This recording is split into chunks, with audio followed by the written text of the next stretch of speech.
Siyonist terör rejimi 7 Ekim'den bu yana kardeşlerimizi hedef almaya devam ediyor. Kadınlar, çocuklar, yaşlılar, siviller katlediliyor. Hastaneler vuruluyor, okullar vuruluyor, bombalanıyor. On binlerce kardeşimiz şehit edildi.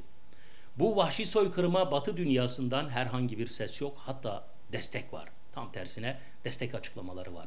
Buna karşı kardeşlerimizle dayanışma adına biz Ankara'da sivil toplum kuruluşları olarak bir araya geliyoruz. Peygamber Sevdalıları Derneği'ne üye kardeşlerimizi mutlaka ama mutlaka pazar günü 6 Ekim'de meydana bekliyoruz. Meydanlara bekliyoruz. Kurtuluş Parkı'ndan Anadolu Meydanı'na doğru yapacağımız yürüyüşte Filistinli kardeşlerimizle dayanışma için sesimizi yükselteceğiz. Sen olmasan bir kişi eksik kalacağız. Seni de bekliyoruz. Aileni, çocuklarını, sevdiklerini lütfen yayalım. Pazar günü Ankara bütün dünyaya ciddi bir mesaj vermek zorunda.